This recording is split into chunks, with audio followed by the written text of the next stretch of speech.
anh khai ra giá lên cho mấy chân đừng đặt năm ri à chơi đừng ác ở đừng anh đừng đây đừng đông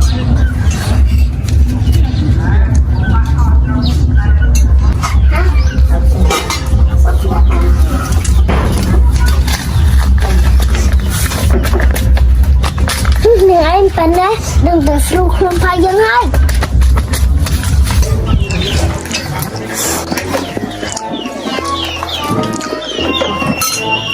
này anh quay lên là tiệm cho tiền phát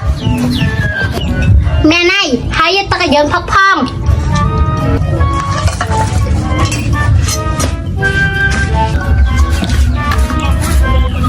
đừng anh khai ra giá lên cho mấy chân đừng đặt năm ri à chơi đừng ác ở đừng anh đừng đây đừng đông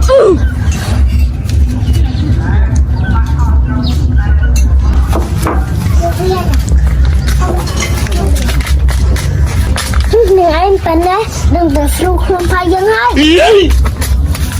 này anh đừng nữa con tập ra vô tập năng so vô nó vô à mẹ này anh mà đây là việc vội vợ ấy anh chơi tích trong ngõ vậy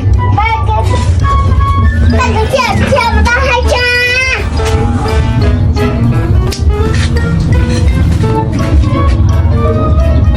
cái đừng đi con tập ra thì luôn sao chị ngày nên sao vô nó vô hay mà anh có bông cho chạy nhưng mà con sẽ đặt năm ri à cho nên yên nữa á này như tham ấy chừng lắm nhưng mà quên thì luôn ta cái nè yên quên chân á đâu anh này ngày vô con coi mình ngày vô con tặng trồ đi cha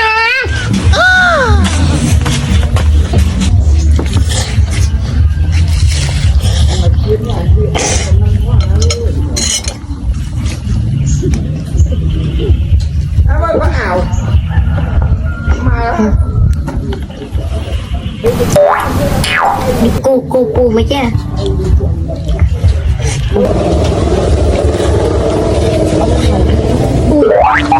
mày đi cô không thòm đá vậy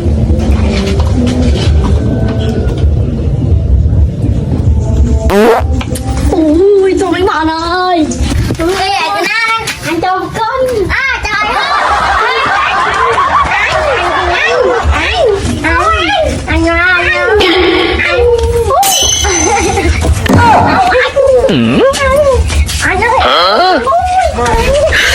你别笑。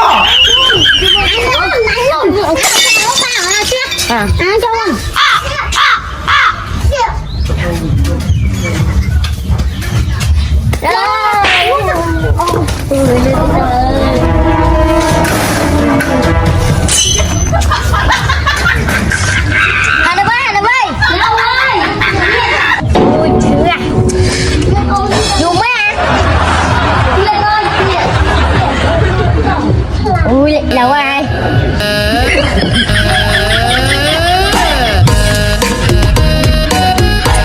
thôi chồng bà thì ăn chị luôn hai nó với anh mà đó ở chạy hai nấu tiêu vơi tiền đừng áp đừng em cái prai yang pek chân trời phong mất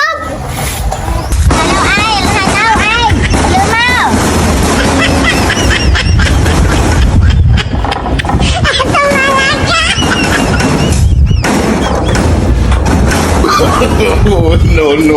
đừng mấy ai